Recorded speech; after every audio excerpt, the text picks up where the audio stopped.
Hello aspirants, welcome to Ashok academy. This is SK. JLM యొక్క syllabus యొక్క explanation వీడియోస్లో భాగంగా ఇంతకుముందు వీడియోస్లో మనము basics of electricity, batteries, magnetism and fundamentals of ఏసీకి సంబంధించినటువంటి వీడియోస్ అన్నీ కూడా చేశాము. దానికి సంబంధించినటువంటి బ్రీఫ్ ఎక్స్ప్లెనేషన్ అది ఇచ్చాను. సంబంధిత ప్రీవియస్ క్వశ్చన్స్ కూడా కొన్ని ఎక్స్ప్లెయిన్ చేశాను అనమాట. అయితే ఈ పర్టికులర్ వీడియోలో బేసిక్ ఎలక్ట్రానిక్స్ అంటే అంశము, ఆ తర్వాత మెజరింగ్ ఇన్స్ట్రుమెంట్ అంటే అంశం అనేది చూస్తాం అనమాట. బేసిక్ ఎలక్ట్రానిక్స్లో మనకు ఇక్కడ సబ్ టాపిక్స్ చూసినప్పుడు electronic components, rectifiers, amplifiers, oscillators and power electronic components అని చెప్పేసి అన్నారు. సో తెలుగు మీడియం వాళ్ళు చూడండి, ఎలక్ట్రానిక్ కాంపోనెంట్ అంటే ఎలక్ట్రానిక్ కాంపోనెంట్సే, బాగా అనడం కరెక్ట్ కాదు. Rectifiers, amplifiers, oscillators and power electronics దానికి సంబంధించినటువంటి కాంపోనెంట్స్. ఓకే, అయితే బేసిక్స్ క్లాసెస్ చెప్పినప్పుడు నేను చెప్పాను అక్కడ ఏదైతే మనకు ఒక ఎలక్ట్రాన్ యొక్క గమనశీలతను అనుసరించి వాహకాలు, అర్ధవాహకాలు మరియు నిరోధాలు అనేటువంటి క్లాసిఫికేషన్, వర్గీకరణ ఏదైతే ఉన్నదో, అయితే విద్యుత్ యొక్క ప్రవాహము మనకు కండక్టర్స్లో జరుగుతున్నప్పుడు, వాహకాల్లో జరుగుతున్నప్పుడు సంబంధిత అధ్యయనం అంతా కూడా మనకేంటంటే ఎలక్ట్రికల్ ఇంజనీరింగ్. అదే విద్యుత్ యొక్క ప్రవాహము ఒక అర్ధవాహకాల్లో జరుగుతున్నప్పుడు సో ఆ సంబంధిత అధ్యయనము, ఆ స్టడీ అంతా కూడా ఎలక్ట్రానిక్స్ ఇంజనీరింగ్ అంటాం. అంటే electronics is the study of the current flow through the semi conducting devices అంటాము. సెమీ కండక్టింగ్ డివైజెస్ అంటే, సెమీ కండక్టర్స్ అంటే ఏవైతే మెటీరియల్స్ వాటి యొక్క ప్రాపర్టీస్ అనేవి, వాటి యొక్క లక్షణాలు అనేవి వాహకాలకి మరియు నిరోధాలకి, కండక్టర్స్కి మరియు ఇన్సులేటర్స్కి మధ్యలో ఉంటాయో సో వాటినే మనము ఇక్కడ అర్ధవాహకాలు అని చెప్పేసి అనుకున్నాం. అంటే ఏంటి అంటే అవుటర్ మోస్ట్ ఆర్బిటాల్లో ఉన్నటువంటి ఎలక్ట్రాన్స్ అనేవి, చివరి కక్షలో ఉన్నటువంటి ఎలక్ట్రాన్స్ అనేవి 1, 2 ఉంటేనేమో వాహకాలు అన్నాము. దాని యొక్క ఎలక్ట్రాన్ గమనశీలత ఎక్కువ ఉంటుంది, ఎలక్ట్రాన్ మొబిలిటీ ఎక్కువ ఉంటుంది, కండక్టింగ్ ప్రాపర్టీస్ ఎక్కువ ఉంటాయి. మరి నిరోధాలేమో ఏంటంటే అవుటర్ మోస్ట్ ఆర్బిటాల్ ఉన్నటువంటి ఎలక్ట్రాన్స్ అనేవి ఎక్కువ ఎలక్ట్రాన్స్ ఉంటాయి, 7 or 8 ఎలక్ట్రాన్స్ ఉంటాయి. అలాంటప్పుడు ఎలక్ట్రాన్ గమనశీలత తక్కువ ఉంటుంది, కండక్టింగ్ ప్రాపర్టీస్ తక్కువ ఉంటాయి అని చెప్పేసి అనుకున్నాం. మరి కమింగ్ టు ఎలక్ట్రానిక్ అర్ధవాహకాలకి మ్యాక్సిమం 4 నెంబర్ ఆఫ్ ఎలక్ట్రాన్స్ ఉంటాయి అవుటర్ మోస్ట్ ఆర్బిటాల్లో. అంటే ఉండాల్సినటువంటి 8 ఎలక్ట్రాన్స్లో సగం ఉన్నాయి. కాబట్టి ఇటు ఎక్కువ కండక్షన్ ప్రాపర్టీస్ కాకుండా, ఇటు తక్కువ కండక్షన్ ప్రాపర్టీస్ కాకుండా మోడరేట్ కండక్షన్ ప్రాపర్టీస్ ఉంటాయి. సో వాటిని మనము సెమీ కండక్టర్స్ అని చెప్పేసి అంటాం. వాటికి ఎగ్జాంపుల్స్ మనం తీసుకున్నప్పుడు ఓకే, సో మనకేమున్నాయి, చాలా ఉన్నాయి కదా. అందులో ఇంపార్టెంట్ జెర్మేనియం అండ్ సిలికాన్ అని చెప్పేసి అన్నాం. అంటే మనకున్నటువంటి ఎలక్ట్రానిక్ కాంపోనెంట్స్ యొక్క డిజైనింగ్ అనేది సో వీటి ద్వారా జరుగుతుంది, ఒక సిలికాన్ అండ్ జెర్మేనియం మెటీరియల్స్ ద్వారా జరుగుతుంది అనమాట. సో ఇవన్నీ కూడా మన బేసిక్స్ యొక్క క్లాసెస్లో నేను చెప్పాను. అయితే ఇక్కడ ఏదైతే మనకు ఒక అర్ధవాహకము సెమీ కండక్టర్ ఉన్నదో దాని యొక్క కండక్షన్ ప్రాపర్టీస్ని ఫర్దర్గా కొద్దిగా ఇంప్రూవ్మెంట్ చేసే ప్రాసెస్లో డోపింగ్ అనేటువంటి అంశం ఒకటి ఉంటుందన్నమాట. అంటే డోపింగ్ అంటే ఏంటంటే ఒక ట్రయావలెంట్ ఇంప్యూరిటీ లేకపోతే పెంటావలెంట్ ఇంప్యూరిటీని ఒక అర్ధవాహకానికి యాడ్ చేస్తారనమాట. ఒక ఇంప్యూర్ మెటీరియల్ని ఒక ప్యూర్ సెమీ కండక్టర్కి యాడ్ చేసే ప్రాసెస్నే, కలిపే ప్రాసెస్ని మనం ఏమంటామంటే డోపింగ్ అనే ప్రాసెస్ అంటాం. ఈ డోపింగ్ అనే ప్రాసెస్ ద్వారా దాని యొక్క కండక్షన్ ప్రాపర్టీస్ కొద్దిగా పెరుగుతాయి. సో దాని ద్వారా ఒక పెంటావలెంట్ ఇంప్యూరిటీని కలిపినప్పుడు ఒక అర్ధవాహకానికి ఒక ఎన్ టైప్ మెటీరియల్, ఒక ట్రయావలెంట్ ఇంప్యూరిటీని కలిపినప్పుడు ఒక పీ టైప్ మెటీరియల్ జనరేట్ అవుతుందని చెప్తాం, ప్రొడ్యూస్ అవుతుందని చెప్తాం అనమాట. కాబట్టి ఇక్కడ P type, N type materials అనేటువంటి ఒక బేసిక్ అంశాలు, మొట్టమొదటి అంశాలు. ఇక్కడ పీ టైప్లో ఉండేటువంటి ఛార్జ్ క్యారియర్స్ ఏమో హోల్స్ అని చెప్పేసి అంటాము, ఇక్కడనేమో ఎలక్ట్రాన్స్ అని చెప్పేసి అంటాం అనమాట. ఇవన్నీ కాన్సెప్ట్స్ అక్కడ నేర్చుకుంటాం. అయితే ఇట్లా ఉన్నటువంటి ఒక పీ టైప్ మెటీరియల్ని, ఒక ఎన్ టైప్ మెటీరియల్ని పక్కపక్కన ఉంచినప్పుడు ఒక జంక్షన్ బ్యారియర్ అనేటువంటి ఒక నిర్మాణం అనేది ఏర్పడుతుంది. సో ఈ టోటల్ ఎలక్ట్రానిక్ కాంపోనెంట్, ఈ సెట్ ఆఫ్ ఈ కాంపోనెంట్ ఏమంటామంటే, సెమీ కండక్టింగ్ కాంపోనెంట్ ఏమంటామంటే పిఎన్ జంక్షన్ డయోడ్ అని చెప్పేసి అంటాం అనమాట. పిఎన్ జంక్షన్ డయోడ్ అంటే జంక్షన్ డయోడ్ అనేటువంటిది ఎలక్ట్రానిక్స్లో ఉండేటువంటి మొట్టమొదటి ప్రైమరీ ఎలక్ట్రానిక్ కాంపోనెంట్. అది ఒక పీ టైప్ మెటీరియల్ని, ఒక ఎన్ టైప్ మెటీరియల్ని అనుసంధానించడం ద్వారా, కలపడం ద్వారా ఏర్పడుతుంది, ఒక జంక్షన్ బ్యారియర్ని ఏర్పరుస్తూ.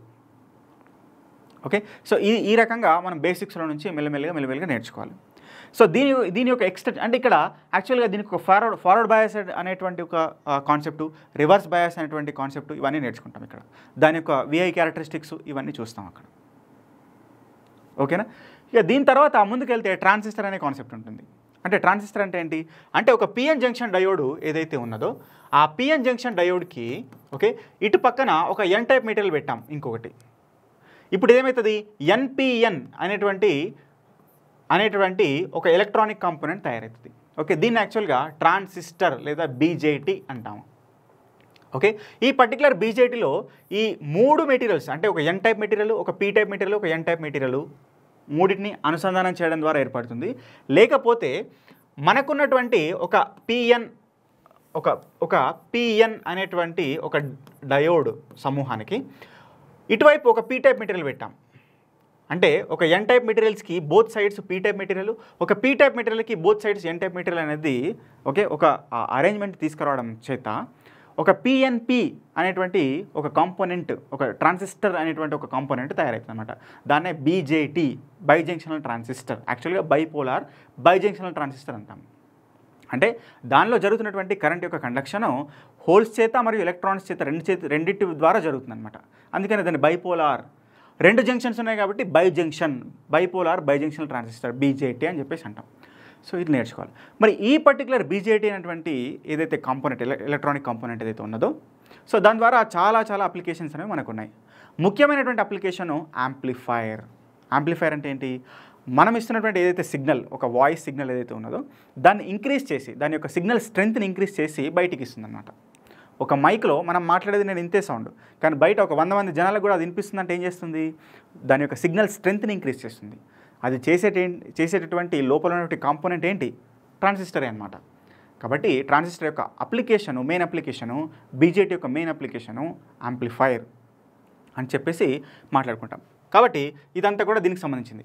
ఇక రెక్టిఫైర్ అనేటువంటి చూడండి ఇక్కడ ఏదైతే మనం పిఎన్ జంక్షన్ డయోడ్ అన్నామో ఆ పిఎన్ జంక్షన్ డయోడ్ యొక్క మెయిన్ క్యారెక్టరిస్టిక్ ఏంటంటే ఓన్లీ సింగిల్ డైరెక్షన్లోనే దాని ద్వారా కరెంట్ని ఫ్లో చేసుకుంటుంది.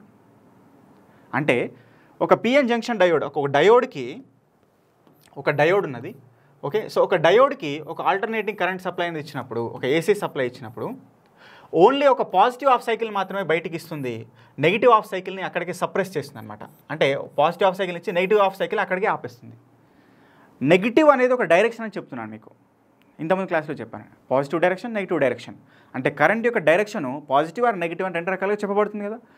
అయితే ఒక డయోడ్కి ఒక ఏసీ సైనసోయిడల్ సిగ్నల్ అనేది ఒకటి ఇచ్చినప్పుడు ఒక సైకిల్ అనేది ఇచ్చినప్పుడు ఓన్లీ పాజిటివ్ హాఫ్ సైకిల్ని మాత్రమే అలౌ చేసి నెగిటివ్ హాఫ్ సైకిల్ని అక్కడికి ఆపేస్తుంది అనమాట. అంటే కరెంట్ని ఒక సింగిల్ డైరెక్షన్లో మాత్రమే ఫ్లో చేసే విధంగా దాని ద్వారా ఫ్లో చేసే విధంగా అవుట్పుట్లోకి వచ్చే విధంగా దాన్ని కంట్రోల్ చేస్తుంది అనమాట. సో ఈ పర్టికులర్ ప్రాసెస్ని ఏమంటామంటే రెక్టిఫికేషన్ అంటాము. రెక్టిఫికేషన్ అంటే కన్వర్టింగ్ ఏసీ టు డీసీ అది చేసేటటువంటి డివైస్ని ఇక్కడ రెక్టిఫైర్ అని చెప్పేసి అంటాం. సో ఆ రకంగా ఒక రెక్టిఫైర్ సర్క్యూట్లో ఒక డయోడ్ని కానీ లేకపోతే ఒక ఎస్సీఆర్ని కానీ ఎస్సీఆర్ అంటే ఒక కంట్రోల్డ్ డయోడ్ అనమాట అంతే. దాని యొక్క ఫైరింగ్ అనేటువంటి కాన్సెప్ట్స్ అన్నీ కూడా మనం అక్కడ నేర్చుకుంటారు. ఓకే సో ఇదంతా దానికి సంబంధించినటువంటి అంశం. రెక్టిఫైరు యాంప్లిఫైరు రెండింటి గురించి డిస్కస్ చేసాం. ఇక ఆసిలేటర్ అనేటువంటి అంశం ఒకటి చూడాలి. ఆసిలేటర్ని మనం ఏమంటామంటే సిగ్నల్ జనరేటర్. ఆసిలేటర్ అన్న సిగ్నల్ జనరేటర్ అన్న 2 నేమ్స్ ఒకటి. అంటే ఇక్కడ మనం ఒక కాన్స్టెంట్ డీసీ అనేది ఒక ఆసిలేటర్కి మనం ఇచ్చినప్పుడు దాన్ని ఒక ఏసీ రూపంలోకి కన్వర్ట్ చేస్తుంది అనమాట. ఒక ఏసీ సిగ్నల్ రూపంలోకి కన్వర్ట్ చేస్తుంది. అంటే అది ఒక సైన్ వేవా లేకపోతే ట్రయాంగులరా రెక్టాంగులరా వాటెవర్ అంటే ఆల్టర్నేటింగ్ సిగ్నల్ రూపంలో కన్వర్ట్ చేస్తుంది అనమాట. సో దాన్ని ఇక్కడ ఆ పర్టికులర్ డివైస్ని ఇక్కడ మనం ఏమంటామంటే ఆసిలేటర్ అంటాం. ఆసిలేటర్లో ఫీడ్బ్యాక్ అనేటువంటి అంశం ఒకటి ఉంటుంది. ఫీడ్బ్యాక్ అంటే ఏంటి అంటే ఒక ఆసిలేటర్ ఉన్నది. ఓకే దానికి ఇన్పుట్ ఇస్తున్నాం, అవుట్పుట్ వస్తుంది. ఆ అవుట్పుట్లో కొంత భాగాన్ని తీసుకొని మళ్ళీ ఇన్పుట్కి అనుసంధానిస్తాం అనమాట, ఇన్పుట్కి కనెక్ట్ చేస్తాం. ఈ ప్రాసెస్ని ఫీడ్బ్యాక్ అంటే giving output to the input again. The part of అవుట్పుట్లో కొంత భాగాన్ని మళ్ళీ ఇన్పుట్కి ఇస్తే దాన్నే ఫీడ్బ్యాక్ అని చెప్పేసి అంటాం. ఆ ఫీడ్బ్యాక్ అయితే పాజిటివ్ ఫీడ్బ్యాక్ లేకపోతే నెగిటివ్ ఫీడ్బ్యాక్ అని 2 రకాలుగా ఉంటుంది మళ్ళీ. అంటే ఈ అవుట్పుట్ నుంచి తీసుకున్నటువంటి ఏదైతే కొంత భాగం ఉన్నదో అది ఇన్పుట్ని యాడ్ చేస్తుంది అనమాట. అంటే అవుట్పుట్ ఎయిడ్స్ అంటే ఏంటి? ఎయిడ్స్ అంటే మనం అనుకునే ఎయిడ్స్ కాదు. ఎయిడ్స్ అంటే this is adding the input అనమాట. అంటే ఇప్పుడు ఇది పాజిటివ్ హాఫ్ సైకిల్, ఈ పాజిటివ్ హాఫ్ సైకిల్ని యాడ్ చేస్తుంది. అంటే అక్కడ నుంచి వచ్చేటువంటి హాఫ్ సైకిల్ ఇక్కడ ఫర్ ఎగ్జాంపుల్ ఇన్పుట్లో ఒక సైనసాయిడల్ సైకిల్ ఉన్నది. మన ఫీడ్బ్యాక్ తీసుకున్నటువంటి ఫీడ్బ్యాక్ సిగ్నల్ ఏదైతే ఉన్నదో సేమ్ ఇదే డైరెక్షన్లో ఉంటే, అంటే పాజిటివ్కి పాజిటివ్, నెగిటివ్కి నెగిటివ్ ఉంటే ఓవరాల్ ఇన్పుట్ ఏమవుతుంది, పెరుగుతుంది అనమాట. ఇది పాజిటివ్ ఫీడ్బ్యాక్. నెగిటివ్ ఫీడ్బ్యాక్ అంటే ఏంటి, పాజిటివ్ నెగిటివ్ ఈ రకంగా ఉంటే ఇక్కడ నుంచి వస్తుంది, అది ఫీడ్బ్యాక్ ఏదైతే తీసుకుంటున్నామో అది రివర్స్లో ఉంటుంది అనమాట. అంటే ఇక్కడ పాజిటివ్ ఉంటే ఇక్కడ నెగిటివ్ ఉంటుంది, ఇక్కడ నెగిటివ్ ఉంటే ఇది పాజిటివ్ ఉంటుంది. అంటే ఇది ఇన్పుట్, ఇది ఫీడ్బ్యాక్. ఈ ఇన్పుట్ని ఈ ఫీడ్బ్యాక్ ఆపోజ్ చేస్తుంది, ఇది నెగిటివ్ ఫీడ్బ్యాక్. ఈ ఇన్పుట్ని ఈ ఫీడ్బ్యాక్ సపోర్ట్ చేస్తుంది. అంటే సపోర్ట్ చేయడం అంటే పాజిటివ్ ఫీడ్బ్యాక్, ఆపోజ్ చేయడం అంటే నెగిటివ్ ఫీడ్బ్యాక్ అనమాట. మరి ఇక్కడ ఆసిలేటర్లో వాడేటటువంటి ఫీడ్బ్యాక్ ఏంటి అని అడిగారు last time question. Okay, so ఆసిలేటర్లో మనం పాజిటివ్ ఫీడ్బ్యాక్ని వాడతాం. అంటే ఇన్పుట్ని మనం అవుట్పుట్ నుంచి తీసుకున్నటువంటి ఫీడ్బ్యాక్ ఏదైతే ఉన్నదో అది సపోర్ట్ చేస్తుంది అనమాట. అంటే రెండు కూడా సేమ్ డైరెక్షన్లో ఉంటాయి. సో ఇలాంటి అంశాలన్నింటి కూడా బేసిక్గా ఆసిలేటర్ గురించి కూడా మనం ఇక్కడ నేర్చుకోవాలి. ఓకే, ఇక నెక్స్ట్ ఇక్కడ చూస్తే పవర్ ఎలక్ట్రానిక్స్ కాంపోనెంట్స్ అన్నారు. ఓకే, పవర్ ఎలక్ట్రానిక్స్ కాంపోనెంట్స్ అని జస్ట్ ఇంట్రడక్షన్ అన్నట్టుగా చెప్పారు, కానీ క్వశ్చన్స్ మాత్రం డెప్త్గా అడుగుతున్నారు మళ్ళీ అక్కడ. ఓకే, సో పవర్ ఎలక్ట్రానిక్స్ అంటే హై పవర్ సర్క్యూట్స్లో యూజ్ చేసేటటువంటి ఎలక్ట్రానిక్ కాంపోనెంట్స్ సంబంధించినటువంటి అధ్యయనం ఏదైతే ఉన్నదో, స్టడీ ఏదైతే ఉన్నదో, సో అవన్నిటిని కూడా మనం ఏమంటామంటే పవర్ ఎలక్ట్రానిక్స్ అనే సపరేట్ సబ్జెక్ట్గా చదువుతాం.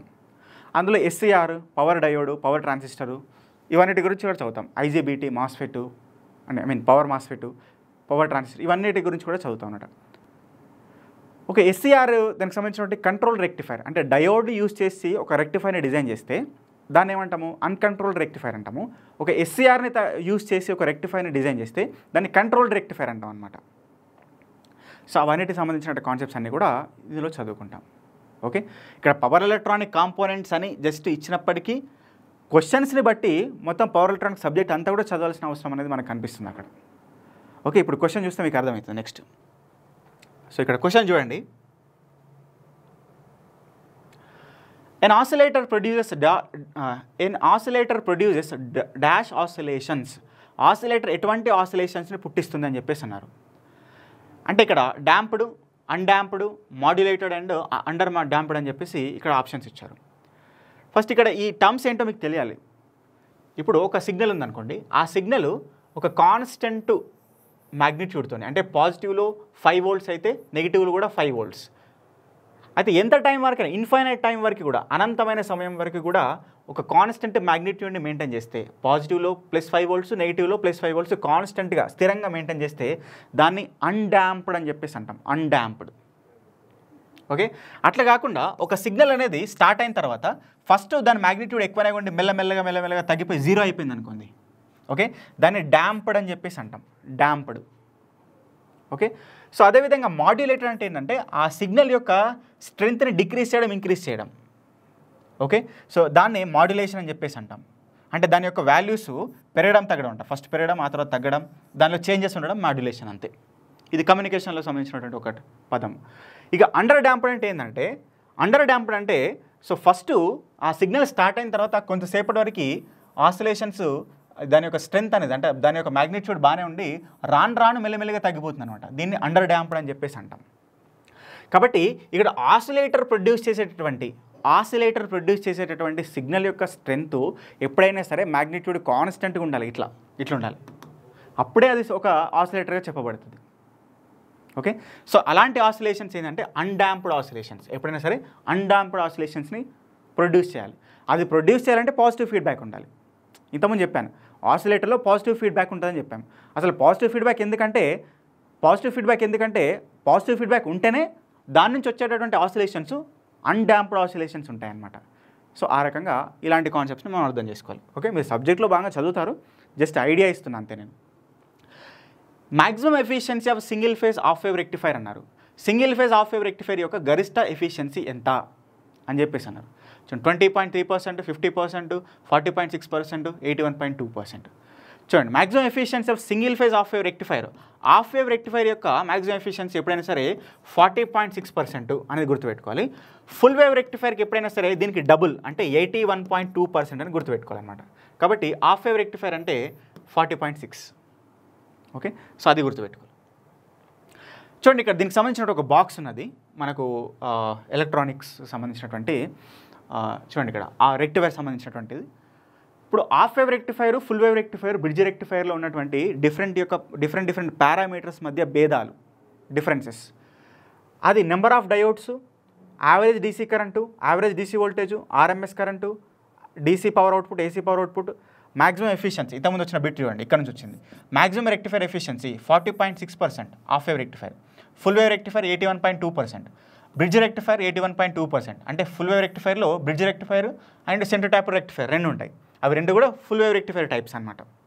అవి ripple factor, PIV peak inverse voltage rating, okay, ripple frequency, TUF transformer utilisation factor, ఇవన్నిటికి సంబంధించినటువంటి క్వశ్చన్స్ ఎగ్జామ్లో అడుగుతున్నారు. కాబట్టి ఈ బాక్స్ నుంచి ఖచ్చితంగా ఒక క్వశ్చన్ వాడడానికి అవకాశం ఉంది. కాబట్టి దీన్ని బాగా గుర్తుపెట్టుకోవాలన్నమాట, రైట్. సో ఇదంతా కూడా దీనికి సంబంధించినటువంటి అంశం. ఇంకో క్వశ్చన్ చూడండి, the output of full wave rectifier will have the frequency of dash hedges if the input is V = 20 sin 314t అని చెప్పేసి అన్నారు. ఒక ఫుల్ వేవ్ రెక్టిఫైర్కి ఇస్తున్నటువంటి ఇన్పుట్ వోల్టేజ్ యొక్క ఇన్స్టంటేనియస్ వాల్యూ ఈక్వేషను ఇది. అయితే దాని యొక్క అవుట్పుట్ ఫ్రీక్వెన్సీ ఎంత అని చెప్పేసి అన్నారు.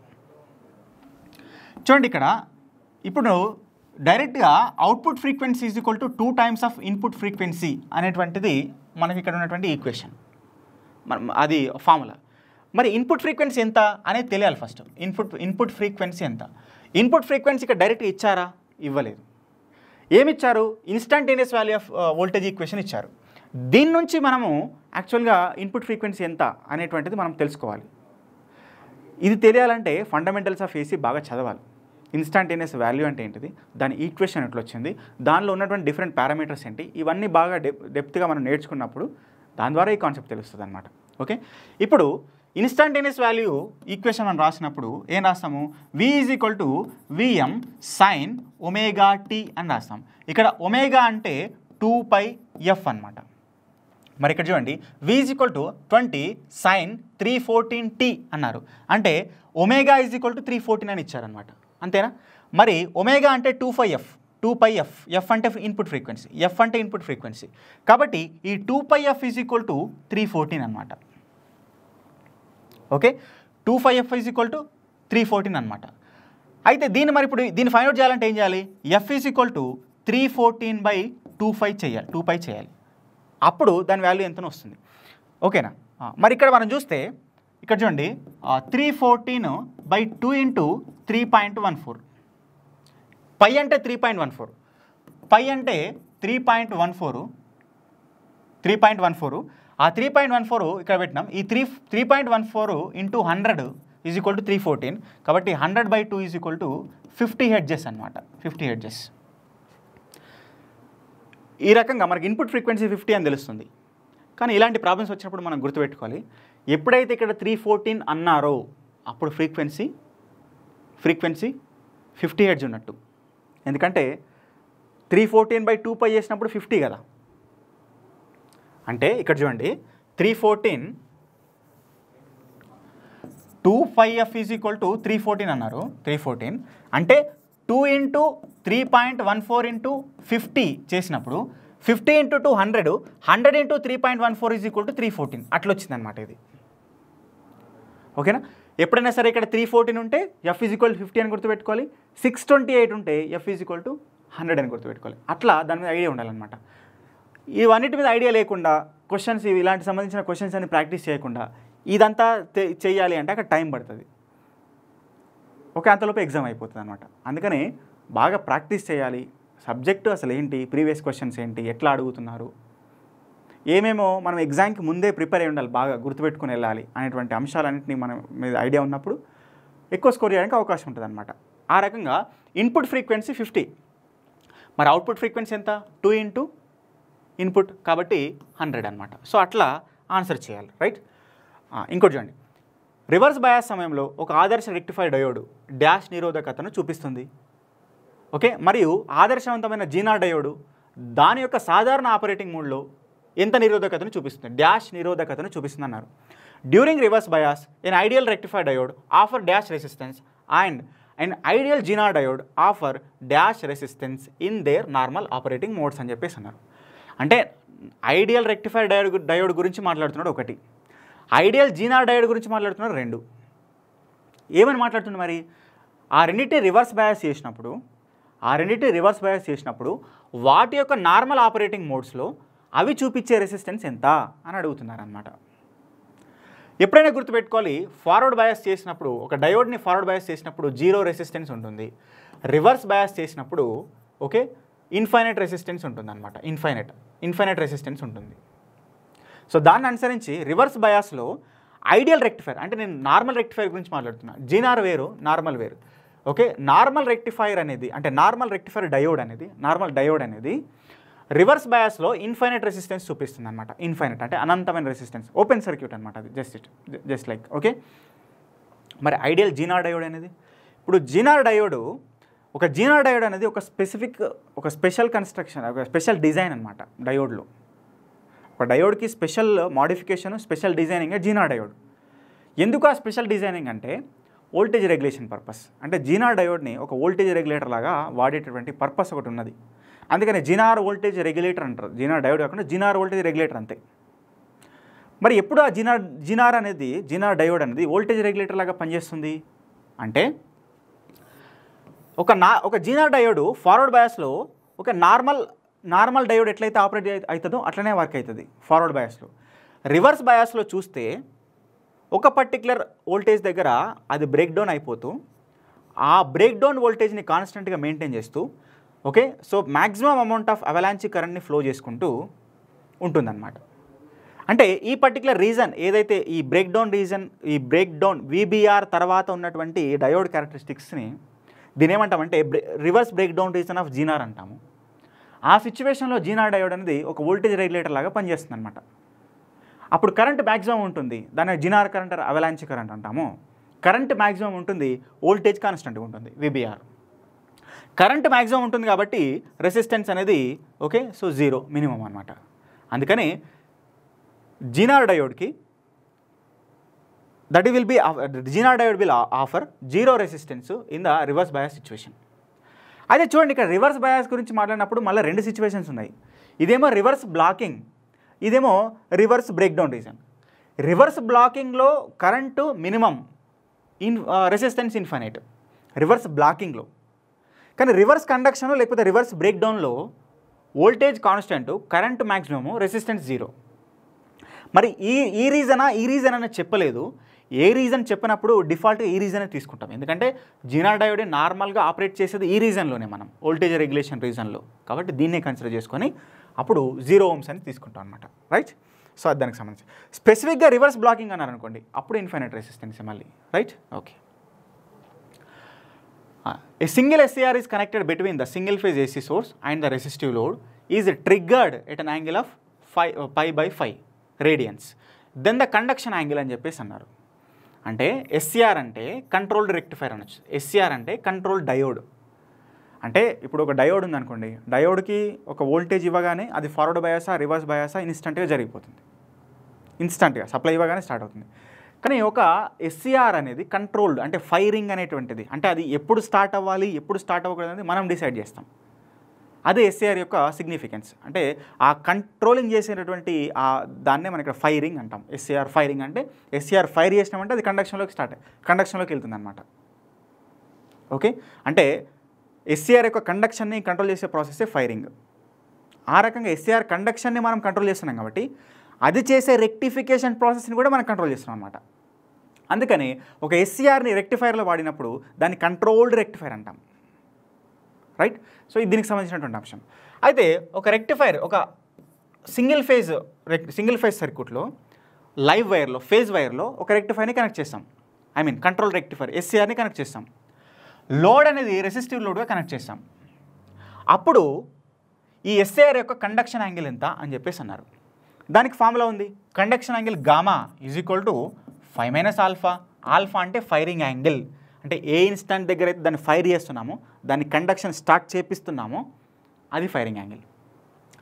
మరి ఆ యాంగిల్ ఎంత అంటే 5/5 అన్నారు. 5 - 5/5 డిగ్రీస్లో రాసుకుంటే ఇది 180. ఓకే మైనస్ ఇది 36, 5/5 అంటే 36, కాబట్టి 144 డిగ్రీస్ అనమాట. ఆన్సర్ వచ్చేసి 144 డిగ్రీస్. ఇట్లా సాల్వ్ చేయాలి. అంటే conduction angle of A particular single phase controlled rectifier when it is connected to resistive load. ఒక సింగిల్ ఫేజ్ కంట్రోల్ రెక్టిఫైర్ని ఒక రెసిస్టివ్ లోడ్ కనెక్ట్ చేసినప్పుడు దాని కండక్షన్ యాంగిల్ ఎంత అనేటువంటి ఫార్ములా మనకు ఐడియా ఉండాలి, ఆ కాన్సెప్ట్ ఐడియా ఉండాలన్నమాట. అప్పుడు మనం చేయొచ్చు. కాబట్టి ఇది బేసిక్స్ కాదు. అక్కడ ఏమన్నారు, పవర్ ఎలక్ట్రానిక్ కాంపోనెంట్స్ అని వదిలేస్తారు అంతే, కానీ డెప్త్కి వెళ్ళారు లోపలికి సబ్జెక్ట్లోకి. ఇది ఇక్కడ వచ్చినటువంటి ప్రాబ్లం. కాబట్టి సబ్జెక్ట్ని డెప్త్గానే నేర్చుకోవాల్సిన అవసరం ఉన్నది. మీరు జేఎల్ఎం అయినా, మీరు ఐటీఐ స్టూడెంట్స్ అయినా, ఐవీసీ స్టూడెంట్స్ అయినా, ఎవరైనా కూడా. ఓకే, సో అది దానికి. కాబట్టి ఒక మంచి కోచింగ్ ఇన్స్టిట్యూట్లో ఆఫ్లైన్ కోచింగ్ అయినా, ఆన్లైన్ కోచింగ్ అయినా ఎక్స్పీరియన్స్ ఉన్నటువంటి, సబ్జెక్ట్ మీద ఎక్స్పీరియన్స్ ఉండి, గత పవర్ సెక్టార్కి సంబంధించినటువంటి ఏఈ, సబ్ ఇంజనీర్, జేఎల్ఎం సంబంధించినటువంటి దానికి సంబంధించినటువంటి దాని మీద అవగాహన ఉన్నటువంటి వ్యక్తి ఎవరైతే కోచింగ్ ఇస్తున్నారో అక్కడ మీరు కోచింగ్ తీసుకోవాలి. ఓకే, సో అప్పుడు మాత్రమే మీకు సబ్జెక్ట్ అంత అర్థమవుతుంది, దాని ద్వారా స్కోరింగ్ అనేది ఎక్కువ జరుగుతుంది అనమాట. సో దాన్ని గమనించాలి బాగా. రైట్, ఏ ఇన్స్టిట్యూట్లో జాయిన్ అవ్వండి, మీ ఇష్టం, ఏ ఇన్స్టిట్యూట్ అయినా జాయిన్ అవ్వచ్చు, కానీ మంచి ఇన్స్టిట్యూట్లో మంచి ప్లేస్లో జాయిన్ అవ్వాలన్నమాట. Right, okay. ఎందుకంటే నోటిఫికేషన్ అనేది మెరుపుతీగ లాంటిది మనకు తెలంగాణలో అయితే. ఒకసారి వచ్చి మళ్ళీ వెళ్ళిపోయి మళ్ళీ ఎప్పుడు వస్తుందో తెలియదు అనమాట. ప్రతి సంవత్సరం వచ్చేది కాదు, మనం మాట్లాడుకున్నాం. ఎలక్షన్ టైంలో వస్తాయి మన నోటిఫికేషన్స్ ఎప్పుడైనా సరే. కాబట్టి మళ్ళీ 5 సంవత్సరాలు వెయిట్ చేయాలి. కాబట్టి జాగ్రత్తగా గమనించాలి. రైట్, ఆంప్లిఫైర్గా పనిచేసే బీజేటీ దేనిలో పనిచేస్తుంది? క్రియాశీల ప్రాంతం, కట్ ఆఫ్ ప్రాంతం, సంతృప్త ప్రాంతం, సంతృప్త మరియు కట్ ఆఫ్ ప్రాంతం, active reason, cut off reason, saturation reason, saturation and cut off reason అన్నారు. ఒక ట్రాన్సిస్టర్ అనేది ఒక ఆంప్లిఫైర్ లాగా వర్క్ చేస్తుంది అని చెప్పేసి మనం ఇంతకుముందు మాట్లాడుకున్నట్టుగా. ఎప్పుడు పనిచేస్తుంది అంటే ఒక ట్రాన్సిస్టర్ యొక్క ఆపరేటింగ్ విధానాన్ని అనుసరించి, మోడ్ని అనుసరించి. ఇప్పుడు జంక్షన్ J1, ఇది జంక్షన్ J2. ఇప్పుడు PN మెటీరియల్ మధ్యలో ఒక జంక్షన్ ఫామ్ అవుతుంది. NP మెటీరియల్ దగ్గర ఆ రెండిటి యొక్క దగ్గర ఈ బార్డర్లో ఒక పర్టిక్యులర్ జంక్షన్ ఫామ్ అవుతుంది. ఇది J1, ఇది J2. ఇది ఇన్పుట్ జంక్షన్, అంటే ఇది ఇన్పుట్కి కనెక్ట్ చేస్తున్నాం అనుకోండి, ఇది ఇన్పుట్ జంక్షన్ అనుకుందాం. ఇది అవుట్పుట్ సైడ్ కనెక్ట్ చేస్తున్నాం అనుకోండి, దీన్ని అవుట్పుట్ జంక్షన్ అనుకుందాం. ఓకే, ఆ రకంగా 2 జంక్షన్స్ ఉన్నాయి, అందుకనే దీన్ని బై జంక్షనల్ ట్రాన్సిస్టర్ అంటాం.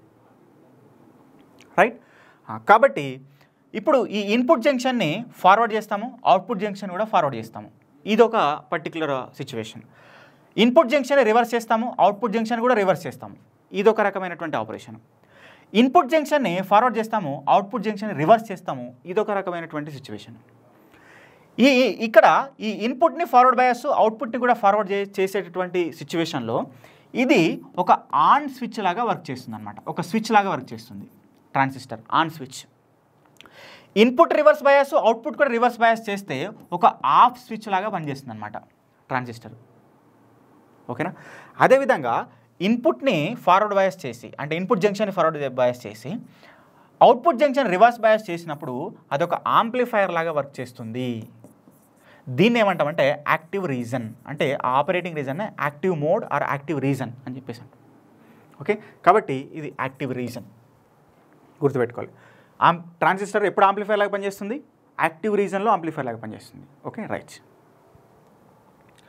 నెక్స్ట్, ఓకే, సో నెక్స్ట్ క్లాస్లో రిమైనింగ్ థింగ్స్ చూసే ప్రయత్నం చేస్తాం. రైట్, ఇది మొత్తం కూడా ఎలక్ట్రానిక్స్కి సంబంధించినటువంటి కాన్సెప్ట్ వీడియో చేసాం. Thank you.